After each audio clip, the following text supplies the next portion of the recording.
they took you off dress down day, huh? And so the attire was required. So suited up. Love to see it. Okay, so we're actually going to start with Odell Beckham Jr. So he had an interview releasing a lot of things about him. So he is actually accepting a 6-game suspension stemming from a violation of the NFL's policies on performance-enhancing drugs last season. So we know that he last played for the Dolphins, but he's now not eligible to play football until at least late November. So Maurice, after hearing this news and then just seeing some of the sound bites from his interview, does this make you look at his career differently?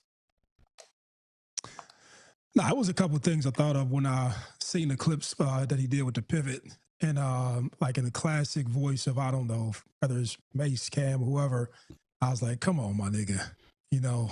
And when you heard him talk about, you know, his 6-game suspension and if he took the PEDs, it's clear that he took the PEDs and he didn't want to admit it. But it is what it is. You know, he had an ACL injury. He's getting a little bit older. And, you know, the truth of the matter is, you know, a lot of guys end up taking testosterone at the later part of their careers just because they're trying to recover more and, you know, they just want to be what they once was earlier in their career. And I said the same thing. I said the same thing last week when I talked about, you know, when you're an entertainer, you know, when you perform, like you can always perform that song no matter if you're out of shape, in shape, or whatever. But athletes, you know, when we was talking about Russell Wilson, sometimes you try to relive your heyday or think that you was what you once was, or however you're supposed to say it.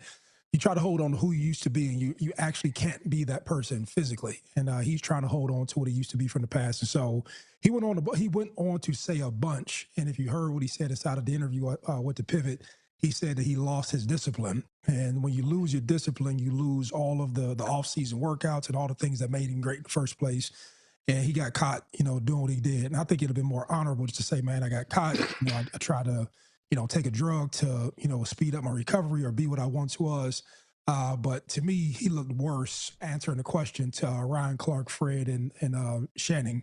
And so that's just my take on it. And I don't know, you know, I can't tell him to hang it up because you don't know if he's playing for money or if he's just playing just because he wants to do what Aaron Rodgers did by, you know, leaving his career on a high note, but, you know, whatever it was. But he just sounded bad in that soundbite. Yeah, I think for him to be a Super Bowl champion, he definitely have to go about this a much better way. I understand you trying to get back where you once was, but you really have to keep in mind that people are recording these conversations, and it's clear, and you should make it clear. Are you just really trying to get back? Or are you really trying to just cheat the game? You know, at this point, I lose all respect for people that cheat the game because there's people really trying to be great. There's people really waking up in the morning, really putting the work in. I look at this as the same way when it comes to hip hop artists. If you find out these guys have been doing illegal things to get their numbers to where your numbers are, you just feel a way about it when you're the people that did it the right way. And that's how I feel on this. So maybe I may be taking this personally. So I'm just gonna pause and let Stat and Killer talk about this because I hate when people cheat the game. Okay. Yeah, for me, it's an asterisk next to anybody who cheat. Just me personally. For me, once niggas get caught, I can't credit nothing they did because you could have been doing this for mad long and didn't get caught. That's just me. Now, Mase made a great point with music too. Niggas cheating the streams. Niggas used to be buying albums and all that other shit. You cheated. I understand where Mase is coming from, but when you get to that audience and that stage, if niggas ain't singing along, we know that you cheated because nobody knows the records. You get up there, you throw the mic like, and there's crickets, but you sold 4 million. Yeah. Nah, you cheated. That's the point. But, So once you cheat me, I can't fuck with it. Just me personally. That was the point I was making. Even for OBJ to lie about it, he knows that, like, as a pure competitor, he probably shared the same sentiments you share with just like cheating the game. That's why he doesn't want to admit it, because he understands it discredits him. And that's what I'm saying. Like, you got caught. And so great point and great analogy with music.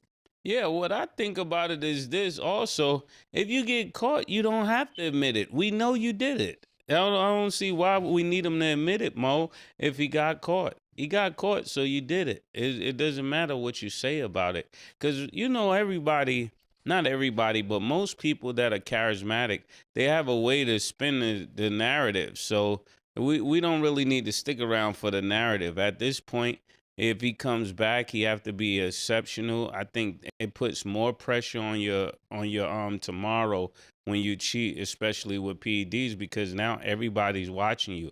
I do want to add a quote basically from Odell Beckham Jr. during the interview. So he said he cheated himself in ways that were harder to forgive himself, but he never cheated the system and never ran from no test. So I know that's kind of hard to believe because we've seen basically the outcome. So, but I wanted to basically ask, you're not buying That's that. like somebody being racist and saying, I got black friends, right?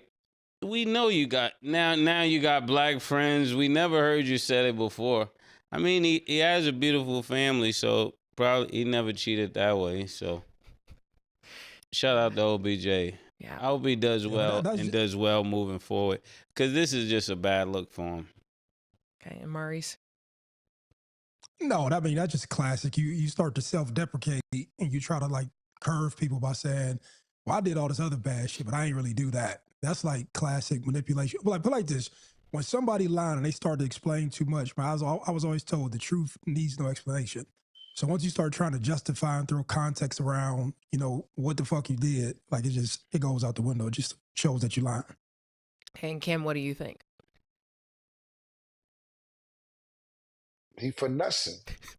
Nigga, you got caught cheating, and then you sit there and say, well, I never cheated the game. What are you talking about? You got caught.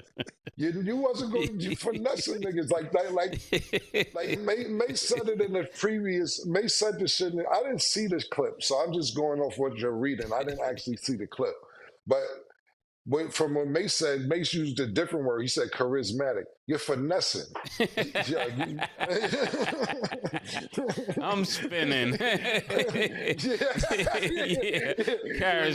Charismatic. Charismatic and all this shit. That nigga finessing from what I'm hearing. Nah, I never cheated the game. Pretty much. You cheated the game when you took steroids. Yeah. When you in violent sports like that, and I know OBJ is not like a linebacker or a safety or a cornerback where he going to hit you. But at the end of the day, imagine that. I put it like this. Imagine Ray Lewis on steroids. Like, nigga, yes. Somebody might die out there. Yeah, Michael Parsons. Michael Parsons on steroids. Same thing, yeah. Like my nigga, like Micah Parsons is a little more agile, I know that. Ray Lewis is coming to hurt you, bro. Imagine with steroids, my nigga. Like, come on, man. I look. I call it finessing. Mase calls it charismatic. It's all equal bullshit. Pretty much. That was good. Okay, so I want to ask y'all this because Maurice was basically quoting how OBJ was saying that he lost discipline for himself. So to kind of put it on a positive note, Maurice, how do you feel like you gain that discipline back for yourself when you feel like you've lost? Wait. Before you go, Mo, if a nigga say he lost discipline, this is like when you get caught cheating and you try to admit some of it, a portion of it. That's what I'm talking about. I ain't do all of that. Nigga, if you lost discipline, then you definitely took it, right? Pause, right? Yes. That would be what do they call it the motive, nigga? That's the motive for taking it. You lost your discipline. So you had to do something to get back. If you lose your discipline, you don't just become motivated. You need something to help you get motivated. Pause. And that's what he did. Go ahead, Mo. My apologies. No, he triggered me with the lion. No, but you were about to make my point, man. It's a few things I want to say. Once you turn 30, you start to drop testosterone. That's biologically a fact as a male, right? That's one thing. The second part of this is that he turned into a ladies' man, a sex symbol. He running around with Jerk, and he became the coolest guy on every magazine. So he got distracted. He didn't keep the main thing. And when you drink and party and drugging and all this other shit, it takes a lot of effort to be great. I don't care if it's sports. I don't care if it's entertainment. I don't care whatever it is. And he couldn't do all that. And while you're going to be a celebrity with all this other shit that you have going on, there's defenders and teams who are trying to stop you. So you start to get injured, your production starts to fall down, you lose the discipline. Then when you look up, you start to say the same thing that Aaron Rodgers is saying. I don't want my career to end this way. Let me take some performance enhancing drugs to maintain my muscle mass and all this other stuff. And that's where you end up at. Now, I don't know the original question stat, but I got triggered off of what Mase said when he said he lost discipline. He's basically telling on himself.